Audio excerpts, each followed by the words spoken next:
For the past 3 years, the government has been developing its capacity for restorative justice with the IDB-funded Support for the Criminal Justice System project.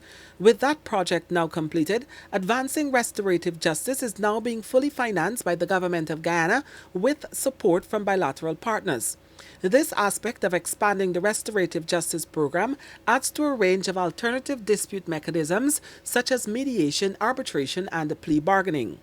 With the Canadians on board, over the next 2 weeks, roughly 25 persons will undergo intense training by a Canadian expert for mediation and restorative justice, Alan Howard.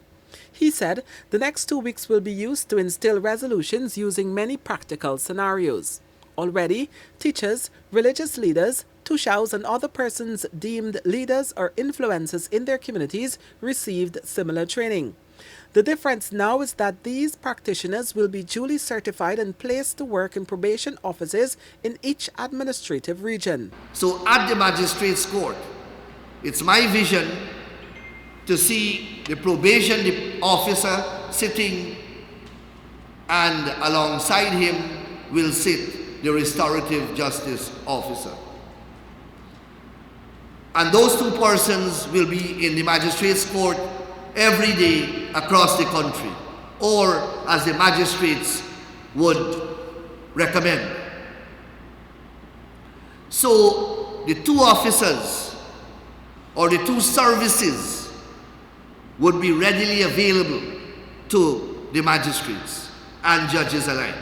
There is a central restorative justice center in Georgetown, but with limited financing, the Ministry of Legal Affairs was forced to collaborate with the Ministry of Human Services and Social Security to have these persons work alongside probation officers. Nandlal, just like Chancellor of the Judiciary Acting Janet Cummings Edwards, observed the important role restorative justice can play in reducing recidivism.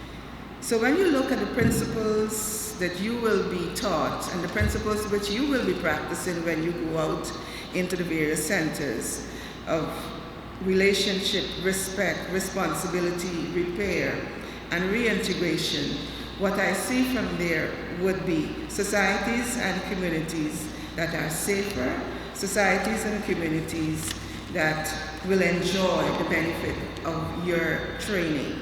Meanwhile, head of cooperation at the Canadian High Commission in Georgetown, Adam Lawyer, was in high praises for the government's commitment to continuing the project even after the IDB funding had dried up. I commend the Attorney General and the Ministry of Legal Affairs for championing this exceptionally important but often overlooked work.